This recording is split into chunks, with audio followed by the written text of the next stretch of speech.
am not what happened to me. I am what I choose to become. Carl Jung. This thundering declaration, like the brightest star in the night sky, has guided countless lost souls. But for this moment, let us allow ourselves to set aside this noble ideal and dive into the far more real and far more turbulent ocean of our inner world. Have you ever, in the dead of night, when all is silent save for the drumming of your own heart, experienced a kind of gnawing, inexplicable void? A feeling as if there is a black hole in the depths of your soul, silently and systematically devouring all your joy and peace. You practice your smile in the mirror, reciting the words, "I'm fine," a lie so fluent it almost convinces even you. Yet the moment you turn away, an immense unspoken exhaustion washes over you like a merciless tide. Have you grown accustomed to being the strong one in everyone's eyes, the ever-reliable friend, the unflappable colleague, the pillar of the family who can bear any burden? They praise your resilience. They depend on your strength.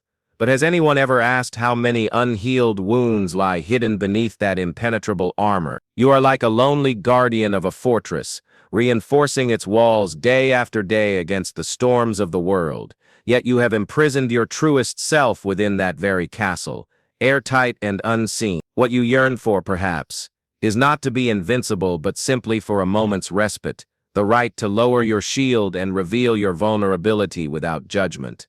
Have you ever felt bewildered and powerless against the tides of fate? Why do certain casual remarks pierce your heart with such ease? Why does the end of a relationship feel like the collapse of your entire world? Why do you find yourself repeating the same painful patterns, trapped in an emotional cycle from which you cannot break free? You attribute all of this to external harm, the betrayal of others, the injustice of fate, as if you were merely a passive victim of circumstance.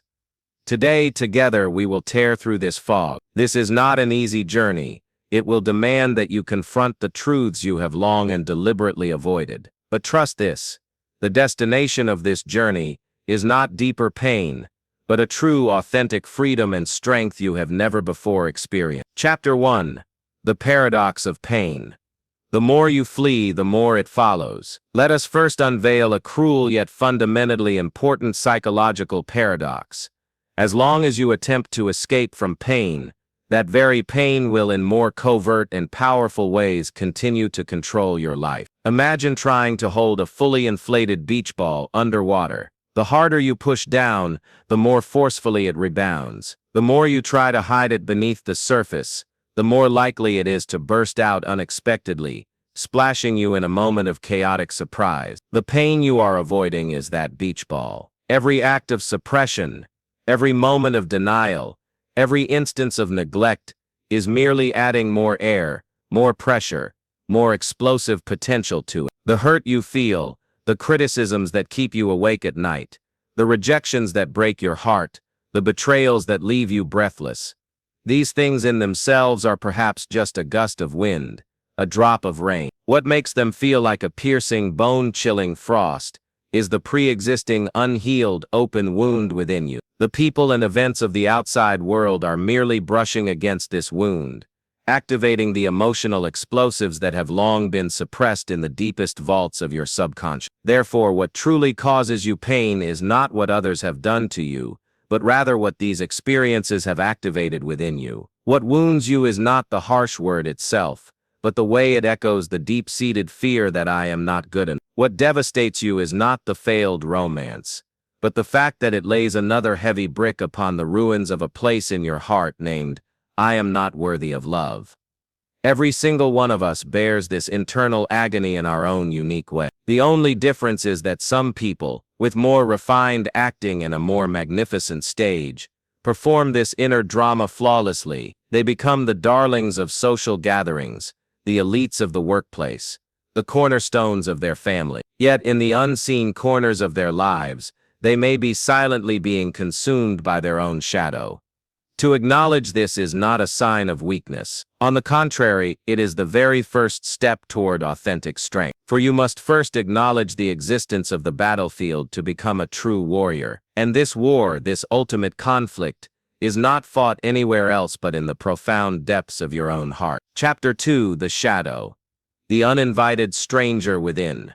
The great pioneer of psychology, Carl Jung, charted for us an exquisite map of the inner world. On this map lies a vast and mysterious territory he named the unconscious. And within this unconscious realm, the most active and most often ignored part is the shadow. What is the shadow? It is not simply evil or bad. It is the repository for all the traits and impulses that our conscious self, our ego, has rejected, suppressed, and denied. This might include qualities we are unwilling to admit to, such as jealousy, rage, greed, or cowardice. However, it can just as equally contain the very things we need for a full life. The creativity we stifled for fear of being different, the vulnerability and tenderness we hid to avoid getting hurt, the childlike wonder and passion we discarded in our quest to appear mature and composed. The shadow never disappears.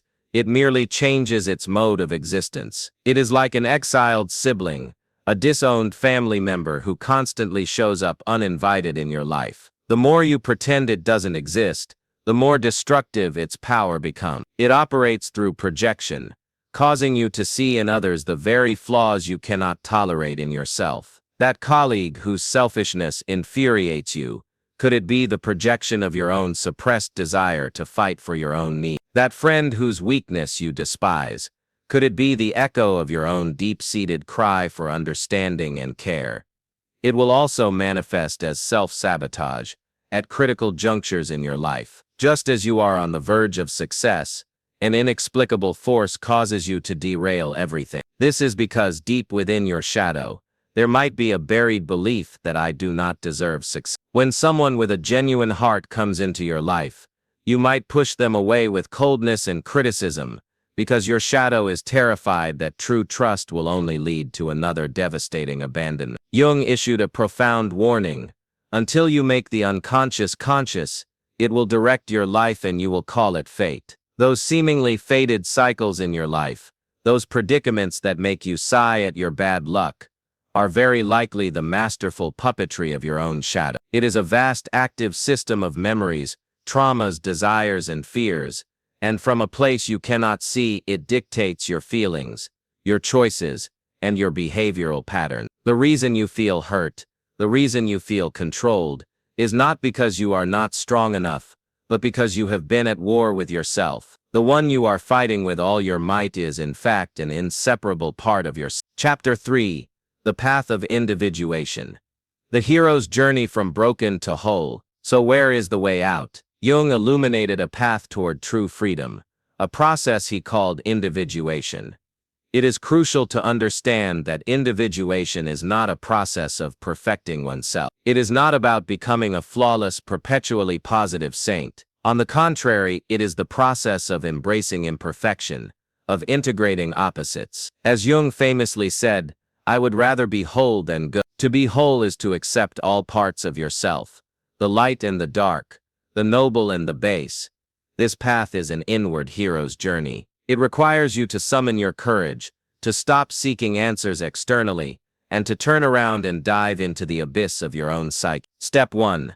Lay down your armor and face the ruins. You must cease self-judgment. Stop berating yourself with shoulds and should-nots. When anger rises, instead of suppressing it, feel it. Ask it, why have you come? What are you protecting? When sadness arrives, instead of fleeing, allow yourself the space to weep. Say to it, I see you. Your presence is valid. Jung once wrote, condemnation does not liberate, it oppresses. Every condemnation of your own emotions is another bar added to your inner prison. Step 2. Dialogue with the shadow. This requires immense honesty and courage. You need to start paying attention to the people and situations that trigger intense emotional reactions in you. They are mirrors reflecting the hidden parts of your inner landscape. Try to personify your shadow, imagining it as a being sitting across from you, and engage in a candid conversation. Ask it, what do you want? What do you fear? What have you been trying to tell me all this time? You will often discover that behind the seemingly monstrous facade is a wounded, unseen inner child. Step 3. Rebuild from the ruins. When you begin to understand and accept your shadow, a miracle occurs. The vast psychological energy you once expended on suppressing it is now liberated. You can learn to transform and channel this energy. The suppressed anger can be transformed into the courage to defend your boundaries. The hidden vulnerability can become the bridge to deep connections with others. The denied ambition can become the powerful engine driving you toward your dream. This entire process is, in essence, a profound mourning, a farewell to the good person role you thought you had to play. It is an internal death and rebirth. During this process, you will experience loneliness, because as you walk the path to wholeness, you will find you no longer need to please others to secure relationships. You no longer fit into circles that thrive on superficial judgment. You will naturally distance yourself from many old acquaintances. But this is not abandonment. It is maturation. You no longer need the applause of the outside world to affirm your worth, for you have discovered an unshakable core of value within. You are no longer a piece of duckweed adrift on the waves, but a tree deeply rooted in the earth, with branches reaching for the sky, capable of withstanding the storm while still basking in the sun. Chapter 4. True Immunity. Consciousness, the only shield that protects you. Now we can finally return to our initial question. How does one become invincible? The answer is now clear. True invincibility is not about building a thicker, harder wall to isolate yourself from the world. Such a wall, however formidable it may seem, is inherently brittle. A single powerful impact could shatter it to pieces. True invincibility is a profound state of self-knowledge and acceptance that originates from within. Jung captured this perfectly. Know all the theories, master all the techniques, but as you touch a human soul, be just another human soul. When you touch your own soul, when you come to know the entire landscape of your inner being, the sunlit peaks and the shadowy canyons, the tranquil lakes and the raging rivers, the storms of the external world, can no longer uproot you. You do not need to become a cold, numb person, indifferent to everything. You can still feel, love, and be hurt, but you will no longer be broken by it. Because you have ceased the internal war, all parts of you are now working in concert toward a single goal, to become a more complete version of yourself. This state can be called the shield of consciousness. It is not forged from steel but woven from clear awareness. With this shield, you are no longer a slave to your emotions. You can observe their rise and fall like clouds in the sky, without being swept away by them. You cease the endless external seeking. You no longer need to win every argument to prove you're right. You no longer need another's love to feel lovable, and you no longer need to perform strength to hide your insecurities. You gain the freedom of choice. You are no longer a puppet of past traumas and unconscious impulses. Between stimulus and response, you can now create a space filled with wisdom and compassion, and from that space, make choices that truly serve your life's growth. Jung's wisdom echoes, what you resist persists. What you accept transforms you. You have resisted for far too long. You have resisted the fear of being disliked, the emptiness of abandonment, the pain of failure, and all this resistance has only made these shadows stronger. Now it is time to make a new choice. Become the warrior who no longer needs armor, because their entire being has made peace with the world. They have delved into the darkness, and so they no longer fear the night. They have embraced their pain, and so pain can no longer define them. This is the ultimate meaning of individuation. You are no longer a drowning person, struggling in the ocean of life. You have become the ocean itself. Conclusion: your choice. This journey, which began with a seemingly simple question, has led us to the deepest core of the soul. True transformation is never a magical, instantaneous event. It is a conscious choice, made day after day, for a lifetime. Will you choose to continue living on the surface, pushed and pulled by the tides of the unconscious, attributing all your misfortunes to fate? Or will you choose to dive into the deep sea, to courageously face the forgotten treasures and the inner monsters, and ultimately to become the master of your own inner world? That choice, right now, is in your hand. If you are ready to stop merely surviving and start truly living, if you are willing to begin this difficult but ultimately liberating journey, please, in the comments below, solemnly write this phrase as a promise to your own soul: I choose awareness. Let us, together start a movement of individuals who no longer wish to survive by pretending to be strong, but to live with truth. Remember, the moment you stop being at war with yourself, the entire world will make way for you. See you on our next journey.